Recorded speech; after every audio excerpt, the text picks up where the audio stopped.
Você está no canal Eu Estudo a Lição com o pastor Samuel Camilo. Hoje é segunda-feira, dia 10 de junho de 2024. E o tema que estudaremos na nossa lição da Escola Sabatina será a crise vindoura. Um dos textos que servem como base para o nosso estudo, e hoje temos uma grande quantidade de textos aqui, mas eu vou, entre eles, pensar Apocalipse 13, versos 15 e também o verso 17. O verso 15 diz assim: Ele foi dado comunicar fôlego à imagem da besta para que não só a imagem falasse, como ainda fizesse morrer quantos não adorassem a imagem da besta. E o verso 17: Para que ninguém possa comprar ou vender, senão aquele que tem a marca, o nome da besta ou o número do seu nome. Bem, quando olhamos aqui para Apocalipse capítulo 13, nós percebemos alguma coisa realmente tremenda, que não pode ser colocada de lado. Ela nos fala sobre o estágio mais feroz da guerra de Satanás contra Deus. Desde que Cristo morreu na cruz do Calvário, o inimigo sabe que a sua destruição é iminente, que ele já foi derrotado na cruz do Calvário e que agora a única coisa que o aguarda é o lago que arde com fogo e enxofre. Ele e os seus demônios serão lançados nesse lugar para ser completamente destruídos. A sua estratégia, entretanto, é tentar arrastar o maior número possível de pessoas junto com ele.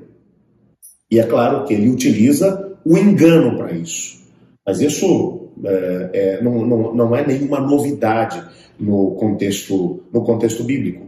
Desde que ele começou a sua rebelião no céu, que ele utiliza o engano, meias palavras, distorce aquilo que Deus diz. Foi isso que ele fez no céu, foi isso que ele fez no Jardim do Éden, e é isso que ele tem feito no decorrer de toda a história.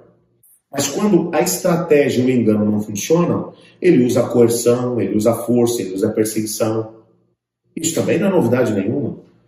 Porque já logo no início da nossa história, ou da história do grande conflito, no céu, Apocalipse capítulo 12 vai mencionar que houve guerra no céu. Miguel e os seus anjos lutaram contra o dragão, e o dragão e os seus anjos revidaram, mas não conseguiram vencer a Miguel e os seus anjos. Eles foram expulsos de lá. Houve luta, houve violência no lugar mais sagrado do universo, o céu, o lugar da habitação de Deus.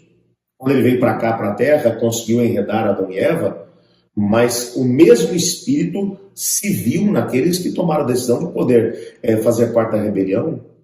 Você vê Caim com um espírito de ódio em relação ao seu irmão, quando não conseguiu levar o seu irmão pelo mesmo caminho que ele avançou contra o irmão e o matou. Era o espírito do rebelde que estava nele. Não temos dúvida em relação a isso. Aqueles que seguiram o caminho de Caim, alguns anos mais tarde, são demonstrados ali em Gênesis no capítulo 6, como tendo ido tão longe no pecado que toda a imaginação do seu coração era má continuamente. A violência, a promiscuidade tomavam conta da geração de Noé. Noé, entretanto, era completamente diferente desse povo, porque o Espírito de Deus estava nele. Ele havia tomado a decisão de poder seguir a Deus. Então você percebe que todas as vezes que existe algum tipo de ação por parte da rebelião, num primeiro momento é engano, é subversão, num segundo momento é perseguição, é um trabalho de coerção, de pressão e, é claro, de perseguição. E isso, a história começou assim, então não é segredo. Não deve nos assustar o fato de que no último quadro da história desse mundo, onde a rebelião alcançará o seu ápice, haverá também um processo de perseguição. O texto que lemos ainda há pouco vai mencionar exatamente isso.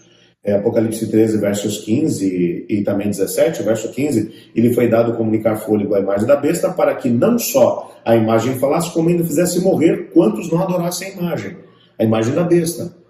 Essa imagem que vai ser estabelecida, esse poder essa contrafação da ação da divindade vai estar fazendo aqui no nosso planeta, vai gerar perseguição. Veja, e ainda mais, o verso 17, ninguém pode comprar e nem vender, senão aquele que tiver a marca, o nome da besta ou o número do seu nome. O que o texto está dizendo é que haverá também um processo de perseguição. O processo da rebelião começou com perseguição e vai terminar com perseguição. Quando olhamos para o período medieval, Veja o que o inimigo fez. Num primeiro momento, ele tenta trabalhar com engano, de forma sutil. O sincretismo entre paganismo e cristianismo. Alguns ainda permanecem fiéis e agora, usando a própria estrutura da igreja, começa um processo de perseguição.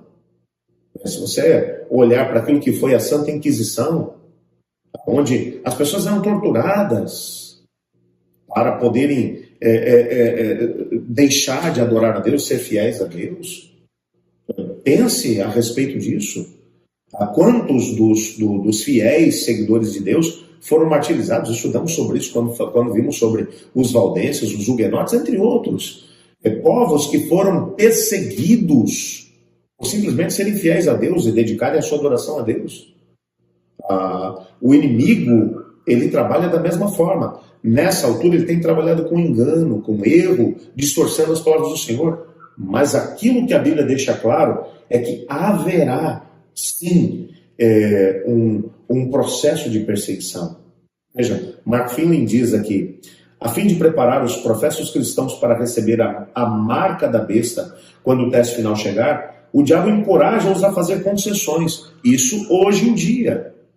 Hoje em dia ele vai trabalhando para poder tentar minar aquilo que é a crença das pessoas na Bíblia, a palavra de Deus. Aí você olha e pensa naquilo que está acontecendo nesse tempo diante de nós, quando você vê líderes religiosos que se levantam dizendo que a Bíblia tem que ser atualizada, que não podemos levar a ferro e fogo aquilo que a Bíblia diz, que não podemos levar tão a sério que se a Bíblia fosse escrita hoje em dia, muito do que está nela não estaria, porque é simplesmente reflexo de uma geração retrógrada.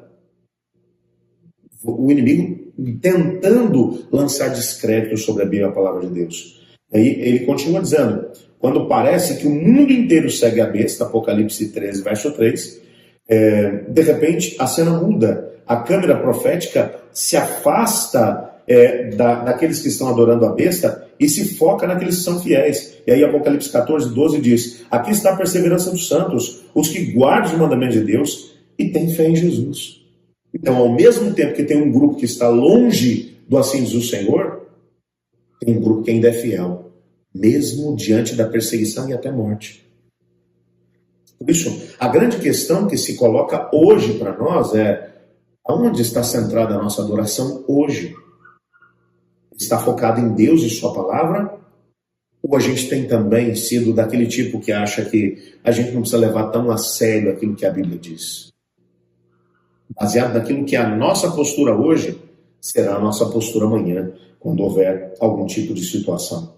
E é interessante, Mark Finley termina dizendo: os fiéis vivem em obediência piedosa. Pela graça ficam firmes quando tudo em redor está tremendo. Enquanto o mundo segue a besta, eles seguem o Cordeiro por onde quer que ele vá. Apocalipse 14, verso 4. O poder de Cristo triunfam sobre os poderes do inferno dispostos contra ele, porque tomaram a decisão de seguir a Cristo e a sua palavra, independente do preço que forem pagar por isso. Fantástico. Amanhã nós vamos nos aprofundar ainda mais a respeito disso, identificando a besta, parte 1. Mas antes de podermos fazer isso, eu quero hoje orar, pedindo a Deus para que nos ajude a estarmos focados na sua palavra. Una-se a mim. Obrigado, Senhor, por tua palavra, por sabermos que é nela que encontramos a revelação a respeito do Senhor, bem como daquilo que o Senhor espera de cada um de nós. Ajuda-nos a sermos fiéis à tua palavra hoje e nos mantermos fiéis até o final. Mas em nome de Jesus que oramos. Amém. Eu estudo a lição e você?